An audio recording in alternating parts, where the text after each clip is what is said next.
বাবা বাস পাওনি? না তো সিএনজি ডেকে দিই। না রে, সিএনজিতে আমার খাঁচায় বন্দি মনে হয়।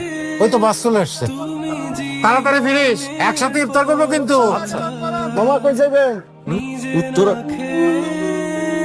কি মামা যাবেন না? যাবো না মামা।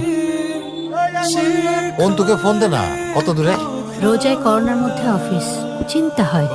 আচ্ছা, একটা মোটরসাইকেলের দাম কত? ভাইয়া রাস্তায় দেরি হবে। না, তুই কিন্তু ভিডিও করবি, ফেসবুকে ছেড়ে দেবো। সারপ্রাইজ। তুই মোটরসাইকেল কিনেছিস? হ্যাঁ বাবা, তোমার মোটরসাইকেল তোমার পছন্দ হয়নি? আমার মোটরসাইকেল? মা তুমি খুশি হওনি? আজ তো আমার ডাবল খুশি। আমার মোটরসাইকেল নেই তোমার মতো